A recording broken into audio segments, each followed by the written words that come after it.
Welcome back, Rale Amohela Happy South Africa. The Friday is finally here. It is finally here. South Africa absolutely loves their hot cross buns. Well, how about you make an entire loaf and leave their mouths salivating? Join us as we make a hot cross bun loaf with Excella oil.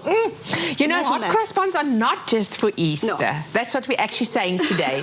Mzansi, hot cross buns are for the whole year and not just for Easter. Exactly, and that's why we're making your hot cross bun go a long way by making one entire loaf. Oh, I love the dough, and I love the spices that go inside there. Because what spices are you using today? We've got cinnamon, we've got allspice, we've got zest, we've got a whole lot of flavors. Oh, you make my heart so warm, because all those flavors and those smells make me so happy, and that reminds me of my mom and home and everything. But get going, otherwise we'll talk the whole evening. Okay, so to get started, we've got some flour over here, and by the way, South Africa, you can get all the recipe details on afternoonexpress.co.za. We've got some flour, some of our spices here, allspice and cinnamon. We've got some yeast, we've got some salt and some sugar. So I'm going to mix in our dry ingredients together. Except the yeast. Well, even the yeast, actually. Oh, you got, because these days with yeast, especially the dry yeast, you can actually throw it into the flour without proving it first. Hey, you can put it in there because it's made like that. True. That's why it's instant. Yes, it is true. You can do that. You've got the option of doing that, or how we normally do it other times where we put it with some milk or some water and then let it prove or let it actually bloom. And then once it's bloomed enough, then you add it into your dry ingredients with either the oil or whichever other liquid you're using. So to start it off, we've got some of our butter here, and then we've got Excella oil. Oh, I love Excella oil. I love because it's got like a neutral flavor and it doesn't taste like anything. So it's actually like perfect for baking. It is. It is actually perfect for baking because it doesn't give off any additional taste. So it's perfect for this kind of recipe. What zest have you put in there? I've got some orange zest. Oh, I love it. And if you don't have orange, I like to put nachi in or even lemon, but you need that citrus flavor always in a hot cross bun. Very true. And then I'm just going in with the milk to bind it all together. And it is important always for the milk to be warm. Whatever liquid you're using, make sure it's nice and warm. And warm is just lukewarm, not like hot. There's a difference, Mzansi, between hot and lukewarm. Lukewarm is when you can put your finger inside and you can actually still keep it there. Hot is going...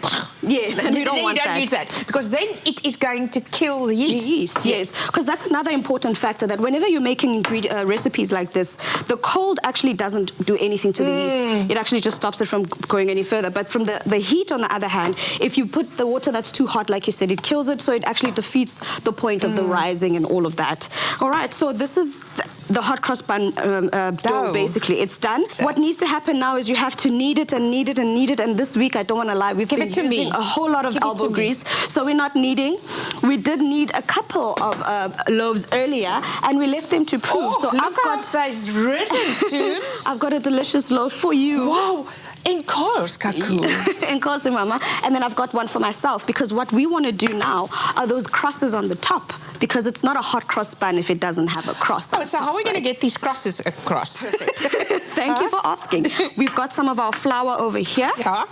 Just plain flour, nothing too crazy. And you add a bit of water to it. Add a bit of water, but I would say add it a little bit at a time and just stir it through. What type of consistency are you looking for? You're looking for not too much, not a saucy consistency, but something that is still runny. Like this, or is this too thick?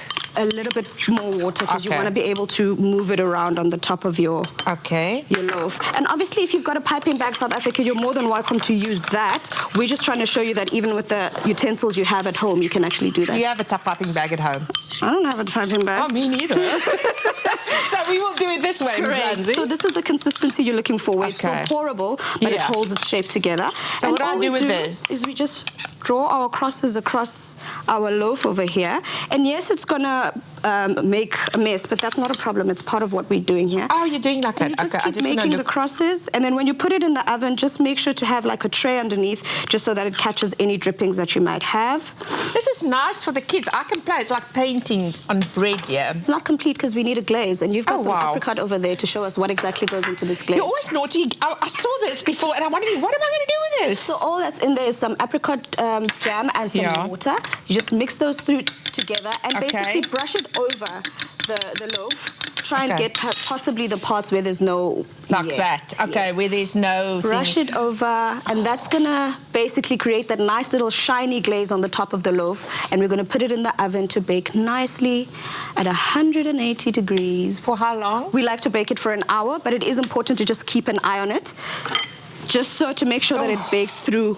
And that is it, South Africa. Our hot cross bun loaf is in the oven. It's gonna bake, gonna come out nice and warm. I like to actually put the butter on while it's still warm. Oh, yes. Yes, give it some time to chill so that you can take it out of the actual mold. But once it's out, go in there with some butter, some jam, whatever you'd like. Even put some raisins on the actual loaf slice, and then you're ready. What are you doing to me? This week is going to be a carb-filled weekend, people. I know. But anyway, I like big buns, and I cannot lie. And if you do too, then go to afternoonexpress.co.za to get your hands on this delectable recipe.